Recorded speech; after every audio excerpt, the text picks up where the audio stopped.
New accusations that America's promise to our veterans has been broken after the House approves a budget that would cut pension payments to hundreds of thousands of American troops.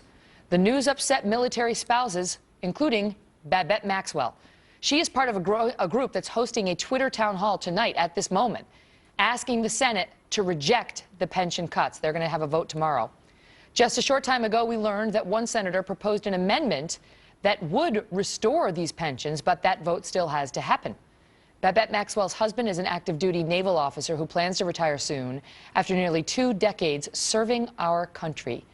And Babette is the co-founder and executive editor of Military Spouse magazine. Babette, thank you so much for being here. And so Paul Ryan, thank you, Megan. The Republican on the end of this, you know, he and Patty Murray, the U.S. Senator, got together and came up with this deal. And he says the reason they have to have this hit is because it's going to save the military overall, that this whole deal is going to prevent devastating cuts to the greater military. And so, you know, your husband and your family needs to take this hit. Well, that's ridiculous.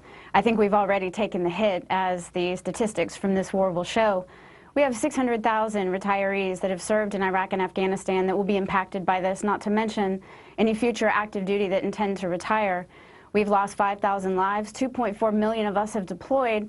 We have 50,000 of us dealing with traumatic brain injury and over 250,000 dealing with post-traumatic stress disorder. I think they've gotten their pound of flesh. You know, Babette, it's one of those things where the politicians in Washington scratch their heads and they say, oh, we just can't find another way. You know, it had to happen. We're sorry, but it has to happen. And Paul Ryan has been saying, well, when you turn 62, then you'll start getting cost of living increases. You just won't get them until then. And they say, you know, sort of, it's just this, you know, little amounts, a few thousand a year, and it doesn't even kick in for another couple of years, so maybe we'll find another way to avoid it. Well, that's nice. He's not active duty, nor is he a retiree. And for the average enlisted service member, you're talking about an $83,000 cut over the course of those working age years. And for an officer, we're talking about $124,000 over the course of his working years. That's quite a bit of per month deduction, simply because they need to retroactively go back and pay bills they couldn't afford in the first place. And I applaud him coming up with a budget. I really, really do. And I thank Senator Wicker even more for coming up with an amendment to that. And I urge every American out there to take notice. If they're coming after military retirees' pay, everything is fair game. Nothing is off limits. And I know, I mean, this is almost, you know, not worth asking, because politicians on both sides of the aisle break their promises all the time. That's the truth. But you were promised, the military was promised, that this would not be touched, that this type of That's absolutely benefit correct. and pay would not be touched. The President himself directed Congress that any change to military retiree packages needed to grandfather in those already in the retirement system and those serving active duty. And all we're asking are members of Congress and our elected leaders to honor their word. We don't have a union representing us. All we have is our faith in our government to honor the promises that they have made to those who have served. And let's also point out that the $7 billion in savings that this plan will generate doesn't even cover the interest in the additional expenses that this same bill authorizes. You know, Paul Ryan also came out and said, well, a lot of these retirees have a second job, so they're not living and eating off of this pension. Your thoughts?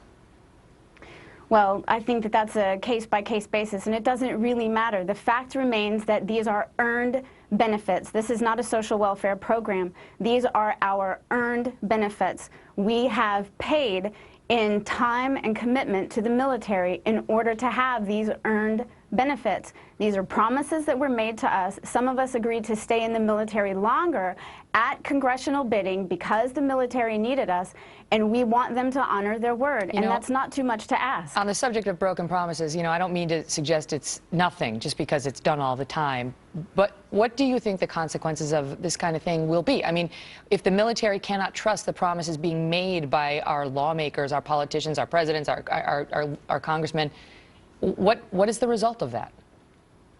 Well, I think there are long-term damaging consequences, and I'll paraphrase a quote by George Washington here that, You know, future generations are going to look at how this generation treated their veterans before they elect to serve. And what happens when nobody believes the promises and the word given by members of Congress anymore, and they don't like that, they don't trust that their promises are going to be honored? We won't have people willing to serve. We won't have an all-volunteer military any longer. Those are consequences that every American really needs to evaluate when they're talking about whether or not to support something like this bill.